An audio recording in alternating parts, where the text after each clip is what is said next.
Olá! Hoje a gente vai mergulhar numa verdadeira aula, uma aula sobre a arte da corrupção sutil. E para isso, vamos usar como guia um clássico, o atemporal Cartas de um Diabo a Seu Aprendiz, de C.S. Lewis. Então, este é o nosso roteiro, o Manual do Diabo, pode-se dizer. A gente vai passar por uma estratégia de tentação dividida em 5 estágios bem astutos. Tudo começa aqui. O ponto de partida da nossa análise é uma carta.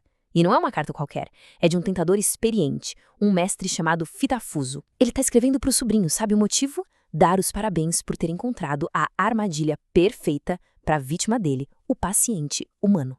E é aqui que a coisa começa a ficar interessante. A estratégia começa a ser montada, a isca ideal é preparada. E essa isca não é uma coisa, são pessoas, os novos conhecidos do paciente. Eles são as ferramentas perfeitas para a corrupção, muitas vezes sem nem se darem conta disso. Olha só que interessante as características desses amigos. Ricos, inteligentes, mas superficialmente intelectuais. Céticos de tudo. Com aquele pacifismo da moda, sabe? Mais por hábito do que por convicção. O que é genial aqui, na estratégia do Fitafuso, é que ele não procura gente abertamente má. Não. Ele busca um tipo específico de isca social. É esse ceticismo que parece sofisticado, essa indiferença que parece elegante. Tudo isso é irresistível para a vaidade do paciente. E o objetivo aqui, no começo, não é nada grandioso. Não é uma queda espetacular. É algo muito, mas muito mais sutil. É só encorajar pequenos atos de traição, com um olhar, um tom de voz, uma risada na hora errada. A ideia é fazer com que o paciente finja só um pouquinho que é um deles. Para quê? Para se encaixar. É uma traição tão pequena que a pessoa mal percebe. Certo, a isca foi lançada. Agora a gente entra no coração da estratégia, o poder de fingir. Vamos ver como essa pequena simulação, essa pretensão, começa a virar realidade e se transforma em algo muito mais sério. Então, fica a pergunta: como é que alguém se torna aquilo que finge ser? Bem, para o Fitafuso, o caminho da corrupção não começa com uma grande mudança de crença. Não, começa com um simples ato de fingir. Ele diz que essa pretensão é o primeiríssimo passo para uma transformação de verdade, uma que fica. E aqui está a chave de tudo, a frase que sustenta o plano inteiro. É uma lei fundamental da natureza humana, segundo ele. Ao fingir que concorda com o ceticismo, com a visão de mundo dos novos amigos, o paciente começa devagarinho, quase sem notar, a absorver tudo aquilo de verdade. E olha só como esse processo acontece passo a passo. Primeiro, a pessoa fica em silêncio quando deveria falar.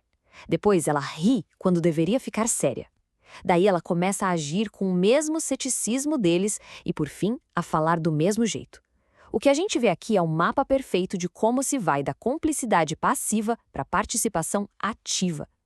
Cada passo, por menor que seja, afasta a pessoa de quem ela era, e voltar fica cada vez mais difícil. Ok, mas e quando a ficha cai? O que acontece quando o paciente percebe que os valores desses novos amigos não batem com a fé dele? A consciência, uma hora ela bate na porta. E aí? Para isso, o Fitafuso tem a estratégia A, as vidas paralelas. É um clássico, mas funciona. A ideia é incentivar o paciente a viver 2 vidas completamente separadas, sem nunca conectar as 2 coisas. A presença de um grupo simplesmente apaga da mente dele as críticas do outro. Ele vira uma pessoa com os amigos e outra totalmente diferente no resto do tempo. E essa imagem mostra bem esses 2 eus. De um lado, na manhã de domingo, ele está ali, ajoelhado, vivendo um mundo que ele considera profundo, espiritual.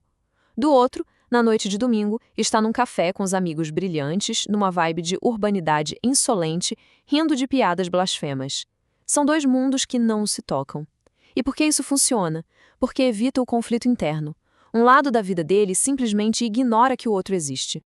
Agora, tem a estratégia B, que é ainda mais sinistra. É ensinar o paciente a gostar dessa contradição. Fazer ele sentir prazer na incompatibilidade. Ele começa a se ver como um cara complexo, superior, que entende de todos os mundos. A hipocrisia vira motivo de orgulho, um sinal de sofisticação. Mas e se mesmo assim a consciência gritar mais alto? E se o paciente pensar em pular fora? Bom, o Fitafuso tem uma última linha de defesa, um plano de emergência para justificar o compromisso e manter a pessoa na linha. E aqui estão as racionalizações, as desculpas que a gente conta para si mesmo para desobedecer à consciência. Primeiro, mas eu tô ficando para fazer bem a eles. Segundo, a ideia de se afastar é vista como algo excessivo, intolerante. E terceiro, a própria consciência rotulada como puritanismo, como algo antiquado. São as desculpas perfeitas para silenciar aquela vozinha interior. E para fechar o cerco, o Fitafuso ainda dá umas dicas extras. Incentivar a pessoa a gastar mais do que pode, a negligenciar o trabalho, a família. Isso tudo cria uma tensão em casa, um estresse, que empurra a pessoa ainda mais para o colo dos novos amigos. É o golpe de misericórdia. O isolamento se completa. Então, qual é a grande lição disso tudo? A mensagem principal é que as tentações mais perigosas, muitas vezes, são aquelas que se aproveitam da nossa vaidade social, do nosso desejo de pertencer. O manual do Fitafuso não fala de uma grande decisão catastrófica, fala de uma série de pequenos compromissos quase invisíveis. A corrupção, para ele, não acontece com um estrondo, mas com um sussurro. E isso nos deixa com uma pergunta, né? Uma pergunta que faz esse texto de 1942 ser tão atual. Que partes de nós a gente silencia só para se encaixar? Essa pressão para pertencer a um grupo é uma força poderosa, atemporal. E as pequenas concessões que fazemos no caminho podem, bem devagarinho, sem a gente nem notar, nos transformar em algo que nunca quisemos ser. Fica aí a reflexão.